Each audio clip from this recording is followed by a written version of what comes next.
সারাদিন খেয়ে বিশ্রামের পর সন্ধ্যায় তারা খোলা আকাশের নিচে বসে কথা বলছিল।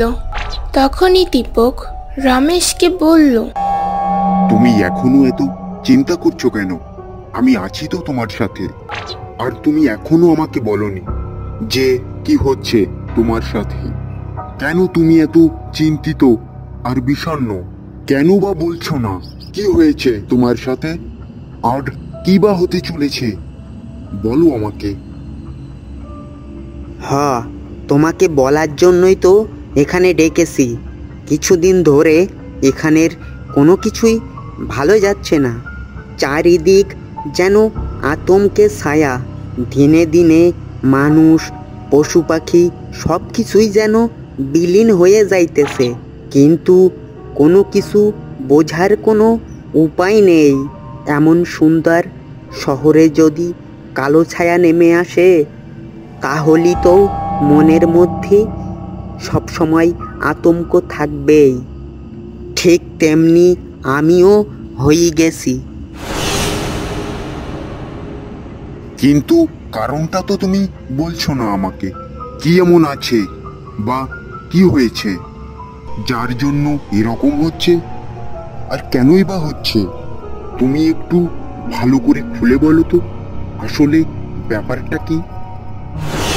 শোনো তাহলে, আমাদের এই শহরে এমন এক শাকচুন্নি দানব চলিয়ে এসেছে যে সব কিছুই শেষ করে দিতেছে। প্রকৃতির মাঝখানে থাকা সব জীবজন্তুকে খেয়ে ফেলতেছে। সেই আতঙ্কে অনেকেই ছেড়ে দিতেছে শহর, আবার অনেকেই ঘর থেকে বের হইতেছে না। এইখানের পশু পাখিরা তো অনেক আগেই শহর ছেড়ে দিয়েছে। কি বলো? শাকচুন্নি দানব? তুমি কি সত্যি এমন কিছু দেখেছো? এটা বলা মাত্রই তাদের সামনে হাজির হলো ভয়ানক এক শাকচুন্নি। শাকচুন্নিকে দেখে তারা দুজনেই ভয় পেয়ে কাঁপতে থাকে। এমন সময় শাকচুন্নি তাদেরকে বলল, কি ব্যাপার? আমাকে নিয়ে কথা বলছিস মনে হচ্ছে? আজকে তোদেরকে খেয়ে আমার আজকের দিনটা পার করব। এই পৃথিবীতে আমি এসেছি অমৃতর খোঁজে, আর সেটা খুঁজতে আমাকে আরো অনেক দিন সময় লাগবে। কিন্তু এখানে তো দিনে দিনে সব মানুষ, পশু পাখি হারিয়ে যাচ্ছে। তোদের খেয়ে আমি আশেপাশে কোথাও থাকবো, কারণ এখানে খাবার খুঁজতে আমার অনেক দেরি হয়। তোরা আমার সামনে পড়েছিস, ভালোই হলো। অনেক খোঁজাখুঁজির পর তোদেরকে পেলাম। তোদেরকে খেয়ে এখন আমি আমার ক্ষুধার তৃপ্তি মেটাবো। এইগুলো শোনার পর দীপকের মাথায় একটা বুদ্ধি এলো এবং সে একটু সাহস করে শাকচুন্নিকে বলল, তুমি তো আমাদেরকে খেয়ে ফেলবে, কিন্তু তার আগে আমি তোমাকে একটা কথা বলতে চাই।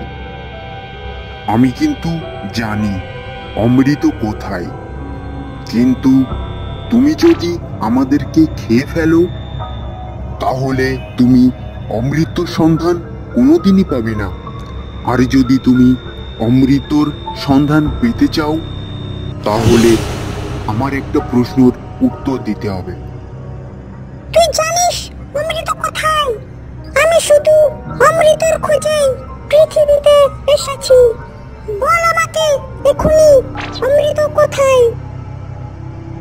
অমৃতর খোঁজ অবশ্যই তোমাকে দিব, কিন্তু তার আগে আমার একটা প্রশ্নের উত্তর দিতে হবে। তার আগে আমার একটা প্রশ্ন আছে, যদি তুমি সেটা করতে পারো তাহলে অমৃতর সন্ধান অবশ্যই তোমাকে দিব। কোথায় আছে সেখানে তোমাকে নিয়েও যাব। আর তুমি যদি আমাদেরকে খেয়ে ফেলো তাহলে কখনোই অমৃতর সন্ধান পাবে না। আচ্ছা ঠিক আছে, বল দেখি, অমৃত পাওয়ার জন্য আমি সবকিছু করতে পারি। বল দেখি তোর কি প্রশ্ন, তোর প্রশ্নটা বল দেখি। আমি শুনেছি দৈত্য, দানব, শাকচুন্নিরা নাকি অনেক কিছু করতে পারে, কিন্তু তুমি এত বড় শাকচুন্নি, তুমি এখানে ওই ছোট বোতলটার মধ্যে যেতে পারবে? তুমি যদি ওই ছোট বোতলটার মধ্যে ঢুকে আবার বের হয়ে আসতে পারো, তাহলে আমি তোমাকে নিয়ে যাব। ও এই ব্যাপার, ঠিক আছে, আমি এখনই করে দেখাইতেছি। এটা বলে শাকচুন্নি যেই বোতলের মধ্যে ঢুকলো, দীপক অমনি বোতলের মুখটাকে আটকে দিল। তারপর দীপক বলল, অনেক মানুষ খেয়েছিস তুই, এই শান্তশিষ্ট শহরটাকে মরুভূমি বানিয়ে দিয়েছিস। এবার এই বোতলের মধ্যেই পচে মর তুই।